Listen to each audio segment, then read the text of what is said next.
obadde okimanyi nti kati tulina omulamuzi ajjudde nga atukwatidde akati mu kooti okubeera nti asala emisango gy'abantu. Ono ye Willy gwe nkuleetedde akawungeezi ka leero, mwami muzibe talaba naye ate mwattu asala emisango era nga bukyanga atandika omulimu gwe teri musango gwonna gwali mumulemyeko. Akawungeezi ka leero gwe nkuleetedde nkwaniriza nnyo mukwano gwange alaba programu osobola nze Sarah Oringa ogw'okuwowoleza.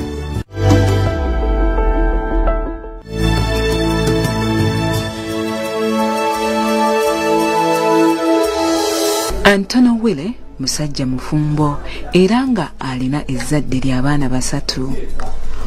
Ono yakuzibwa maama we ku bwannamunigina oba kiyite single mother mu district ya Alepton bwe yali tennasalibwa ku Lira eri mu mambuka ga Uganda.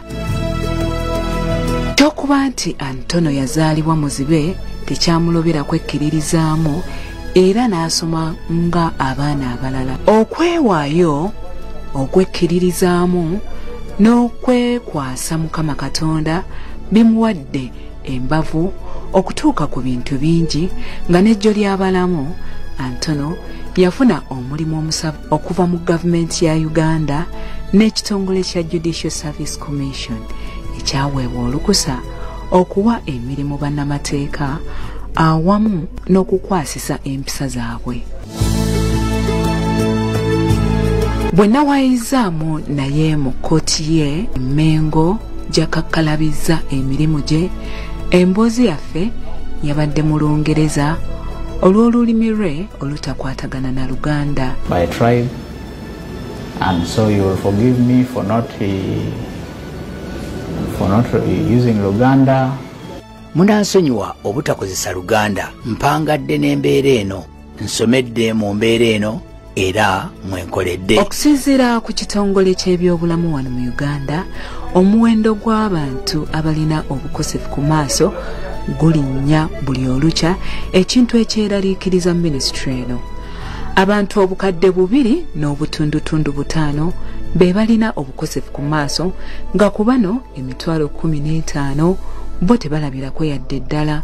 Mu kuwaayamu ne Antono yantegeezezza nti bamuzibe abasinga amaaso gaabwe mabikkule newankubadde gaba tegalabirako yadde ddala n'akatono. Emirundi egisinga obungi omuntu abeera muzibe amaaso tegazibiriza, naye nze ndowooza bwentyo bwe nazaalibwa kubanga agange abantu baŋŋamba nti mbeera ng'eyeebase naye mbeera siraba okuggyako ekitangaala ekitonotono. My mother says that she took me to various facilities. Maama wange yaŋŋamba nti yagezaako kuntwala mu malwaliro ag'enjawulo naye nga yonna abakugu bamugamba nti balemeddwa, ne bamugamba nti antwale ku ssomero era waliwo n'ekiwandiiko kye baawa maama nga basemba ntandika okusoma era natandikira wakati w'omwaka ogwa 1993 ne 94.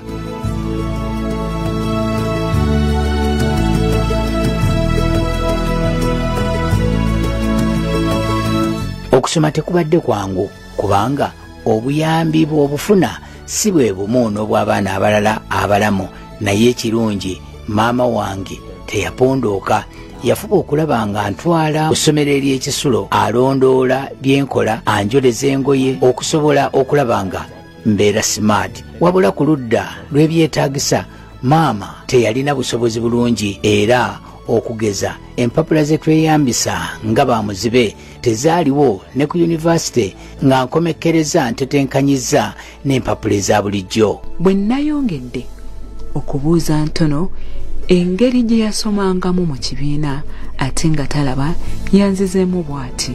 Mu primary essomero lye nnalimu lyasembezanga abaana bonna nga mubeeramu oludda olw'abaana bamuzibe era embeera yeemu ye yali ne mu secondary. Singa wali okola subject nga literature nalinga nsaba omwana n'asoma nga nze bwe ndikodinga ku teepu, olwo nensobola okubiwuliriza oluvannyuma. Ebibuuzo byange ebisinga obungi tebyakomangawo kubanga baŋŋamba nti byabula era nalina okuddamu okutuula P7 emirundi 2.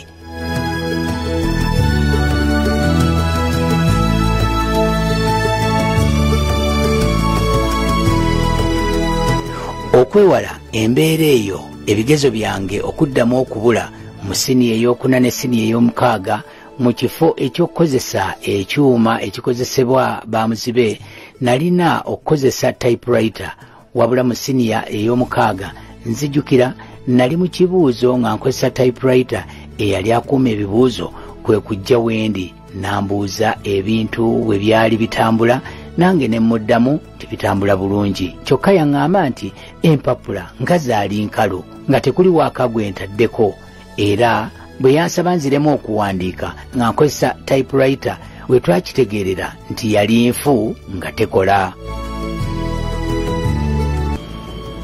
It was an economics paper, and I'm very busy typing.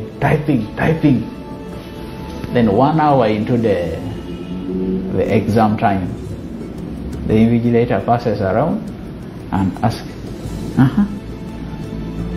Willie, how is it going? I said, I'm faring well.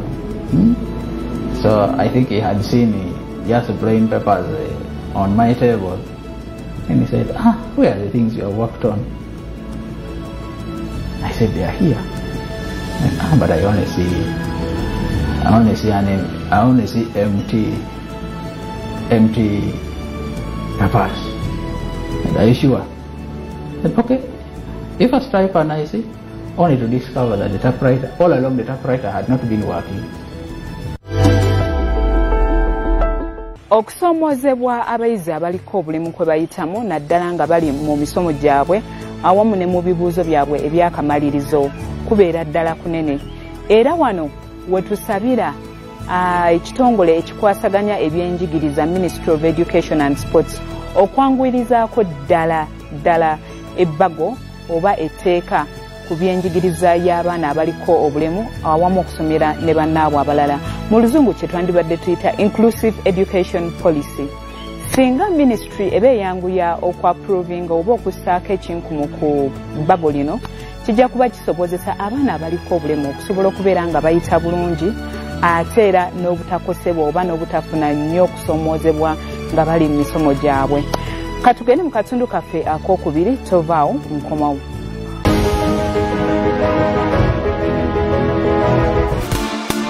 Walumbe papa Job kafeero wa munyoma ekelediyo sina kindeera n'obatwala walumbe wantama wawutamame yali ansuuta wammeketaalota namusanga mu kikunta nga manyinya bafuluuta. Ambalamusiza abalabi ba Bukedde TV, amanya n'eddoboozi bampita Lubyayi Charles aka Wiseman. Ng'okunnonda agenda mu messages typinga Wiseman, enamba yange eri 008, sindika ku messages oweereze ku 8008. Okulonda gena mu simu yo mu message wandiika erinnya n'ennamba y'omukontanyi wakusingidde osindike ku 8 buli namba ya simu eronda omulundi gumu gwokka ya Miss ne Mr. Bukedde sizoni ey'okubiri. Zenga bwendi byenneebuuza bingi nebyempulidde bingi taata nzize. Abalabi ba Bukedde mbalamusizza, amanya Rasomuki RUSSELLMUCKI. Nzize wano nga nsaba obululu okunvotinga, genda mu message yo owandiike Rasomuki 003. Sigenda ba disappointinga, mbebaza okutuwagira paka ne kati era nga nzize okusaba obululu. Okulonda gena mu simu yo mu message wandiika erinnya n'ennamba y'omukontanyi wakusingidde osindike ku 8 buli namba ya simu eronda omulundi gumu gwokka ya Miss ne Mr. Bukedde sizoni ey'okubiri. Ekisa ekinondoola ekitaŋŋanyeera kugwa ekisa ekyo kyendyekola kintuuseeka. Bannanga abalabi baffe aba Bukedde TV, amannya gange nze Nambazira Vivian 004. Mbadde nzize mu maaso gammwe nga nsaba munnonde ku bwa Miss Bukedde. Bw'oba oyagala okunnonda genda mu messages zo wandiikamu namba 0 Vivian 004 osindike ku 8008. Okulonda gena mu simu yo mu message wandiika erinnya n'ennamba y'omukontanyi wakusingidde osindike ku 8 buli namba ya simu eronda omulundi gumu gwokka ya Miss ne Mr. Bukedde sizoni ey'okubiri.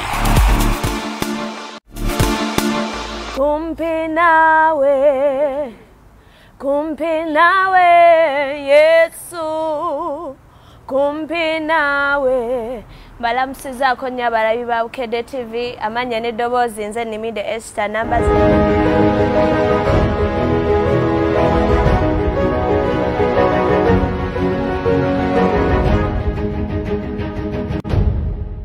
Kulikayo mukumulako mukwano gwange eyakatweyongako tuli kulaba emboozi y'omulamuzi ali ku ddala erisooka ate nga talaba naye emirimu gye agikola atya.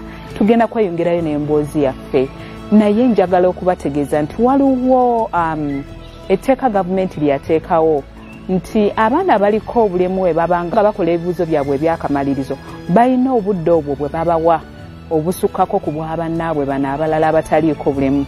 Naye nga twebuuza mu mboozi ya Antono Willy akadde kano akamuweebwa oluvannyuma lwa invigilator okusanga nti nno byonna byabadde akola typewriter byonna tebikola yasobola atyo kakozesa okubeera ng'amalayo.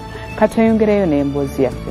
Bw'omalirira ne weewaayo era n'okola ekyo ekitakoleka kusinziira ku kusoomozebwa Antono kwayiseemu ng'asoma oba oliawo yandibadde yabivaako dda n'awanika ng'enjogera y'ennaku zino bweri. Ekyewuunyisa buli muntu yenna ye koosi Antono gye yasalawo okukola ku yunivasite Makerere. Antono obwagazi obukola amateeka yabujjawa? Nze okusalawo okubeera munnamateeka kyatandikira mabega nga nkyali mu P3. Maama wange yanvuganga kagaali n'antwala ku ssomero kilomitta 40. Mu kusooka nawulira nga njagala kukola mu masannyalaze kubanga nalinga neebuuza omuntu awalampa atya omuti ogwo okuva wansi okutuuka waggulu n'ateekako amasannyalaze. Ku muliraano waliwo omukyala yali ku kakiko ka LC naye ng'abatuuze baateranga okujjawo ne batuula mu misango naye neewuunyanga engeri omukazi gye yagonjoolangamu emisango. Bwana ekirowoozo wekyanzigira tinange njagala mbeere ng'omukyala ono naye nga simanyi nti yali wa LC nga nze kyenfa nange mbeere nga ye ng'abantu bajja n'enkola ku nsonga zaabwe. Nzijukira waliwo omusawo w'amaaso eyajja ku ssomero n'ambuuza nti Wire kiki kyoyagala okubeera era nange ne muddamu nti njagala kubeera munnamateeka. Yambuuza osobola okusoma ebiwandiiko byonna eby'amateeka nga weyambisa ekitabo kyammwe ekyo eky'obubonero? Naŋŋamba nti nedda tojja kumalako ogenda kubeera musomesa.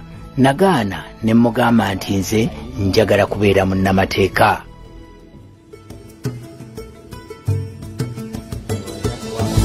Bwe natuuka mu Edevo waliwo okubaganya ebirowoozo ku mulamwa ku nsonga y'okufuna emirimu nga bangi beebuuza ani agenda okuwa muzibe emirimu era n'abantu abalala abajjanga okwogerako naffe n'okutubuulirira ng'amagezi ge bampa ga butasoma mateeka kubanga sijja kusobola olw'ekikula kyange. Bwe natuuka mu siniya ey'omukaaga waliwo omu ku booluganda bange gwe nayogerako naye nti nali njagala kubeera munnamateeka wabula nga nina okutya nti ani anampa omulimu nga ndi muzibe. Wabula omuntu oyo yaŋŋumya n'aŋŋamba nti ye kuva dda ng'akimanyi bulungi nnyo nti nina okubeera munnamateeka. Yaŋŋamba nti ŋŋende mu maaso n'okusoma amateeka ensonga y'okufuna omulimu tunaagiraba nga mmalirizza. Bwe nzijukira gye nvudde okuviira ddala ku mukyalo oli owa LC eyagonjoolanga emisango gy'abantu kijjirayo ddala ensonga yange gye nali njagala kubanga mu kiseera kino omulimu gwange nga omulamuzi gwa kugonjoola n'okumalawo obutakkaanya mu bantu n'okulaba nti enkola y'amateeka egobererwa.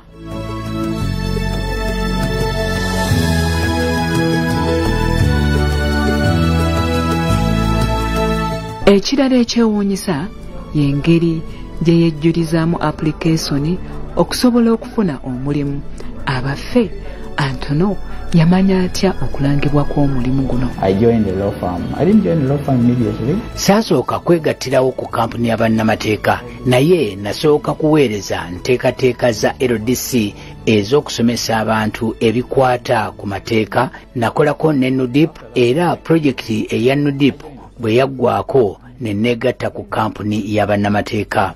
Omukisa bwe gwajja nga beetaaga abalamuzi, nassaamu okusaba kwange, era bwe nayita mu mitendera gyonna egirambikiddwa nayitibwa okukola interview omwali n'ey'okuwandiika, era nabategeeza nti nali muzibe, wabula baŋŋumya nti mbeere mukkakkamu. Bambuuza oba nalina gayidi n'enzikiriza, wabula ne baŋŋamba nti bagenda kweyambisa eyaabwe, era bandeetera kompyuta, era ne ntandika okukola ebyali bimpeereddwa.